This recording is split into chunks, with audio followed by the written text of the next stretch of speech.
দেশের অর্থনীতির অন্যতম শক্তি রপ্তানি আয়, যার সিংহভাগ জুড়ে রয়েছে তৈরি পোশাক। কিন্তু প্রধান এই খাতটির রপ্তানি আয়ে গেল ৪ মাস ধরে দেখা দিয়েছে ধীরগতি।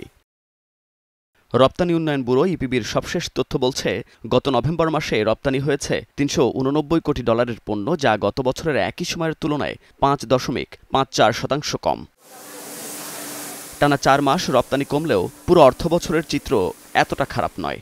জুলাই থেকে নভেম্বর প্রথম ৫ মাসে মোট রপ্তানি আয় হয়েছে ২০০২ কোটি ডলার, যা আগের অর্থবছরের একই সময়ের তুলনায় 0.৬২% বেশি।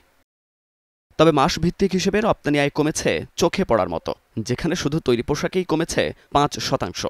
নভেম্বরে এ খাতে রপ্তানি হয়েছে ৩১৪ কোটি ডলারের পণ্য। তবে জুলাই থেকে নভেম্বর ৫ মাসের হিসাব বলছে পোশাক রপ্তানি ইতিবাচক, যেখানে প্রবৃদ্ধি 0.09%। এ অবস্থা থেকে খুব সহসা পরিত্রাণ মিলছে না বলে মনে করেন ব্যবসায়ীরা। ক্রেতারা একটি স্থিতিশীল পরিবেশ চাচ্ছেন, যা নির্বাচনের আগে সম্ভব নয় বলে জানান তারা। নির্বাচন হয়ে গেলে তখন বায়ারদের আস্থা আসবে, বায়াররা বুঝতে পারবে যে দেশে একটা স্থিতিশীল পরিস্থিতি আছে, একটা লং টার্ম কমিটমেন্ট থাকবে। তো সব কিছু মিলিয়ে আমার মনে হয় তখন অর্ডারটা বাড়বে। আপনি যদি দেখেন যে গত বছর আপনার জুলাইয়ের মাসে আমাদের প্রোডাকশন ঠিক মতন হয় নাই, সরকার কারফিউ দিয়েছিল, নানান রকম ঝামেলা ছিল।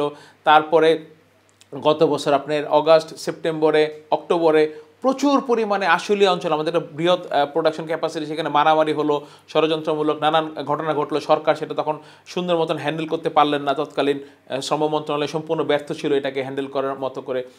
এরপরেও এত ঝামেলার পরেও তার থেকেও এই বছর কম হয়েছে। তার মানে এই বছরের পরিস্থিতি আরও কত খারাপ আপনি খালি চিন্তা করেন যে গত বছর আমরা প্রোডাকশন করতে পারি নাই, তারপরে এই বছর তার থেকে কম। মানে আমাদের পরিস্থিতি আসলে এখন ভয়াবহ। চামড়া ও চামড়াজাত পণ্য ছাড়া দেশের শীর্ষ রপ্তানি খাতগুলো যেন হোঁচট খেয়েছে নভেম্বরে। তৈরি পোশাকের পাশাপাশি অনেক পণ্যেরই রপ্তানি কমেছে মাসটিতে। পাট ও পাটজাত পণ্যের রপ্তানি কমেছে 10.5%। কৃষি প্রক্রিয়াজাত খাদ্য রপ্তানি কমেছে প্রায় 25%। হোম টেক্সটাইলও কমেছে 7.5%। তবে এ ধরনের ধাক্কা নির্বাচন পূর্ব সময়ে নতুন নয় বলে মনে করেন অর্থনীতিবিদরা, যার সাথে যুক্ত হয়েছে ট্রাম্পের শুল্ক নীতি ও বৈশ্বিক বাজারের অস্থিরতা। বিশ্ব পরিস্থিতিতে বাণিজ্যে মার্কিন শুল্কের একটা বড় প্রভাব এখানে আছে।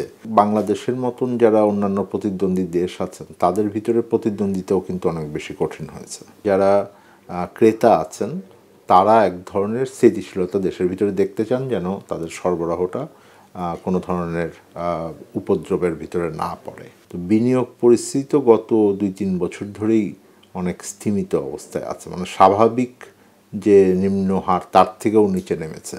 যদি বিনিয়োগটা আসে, সেটার একটা বড় কারণ এই রাজনৈতিক উত্তরণও হচ্ছে আর কি।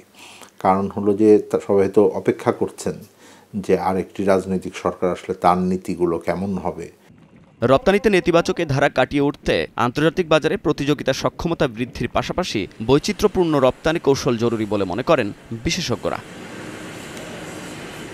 Munnaf Rashid, star news, Dhaka.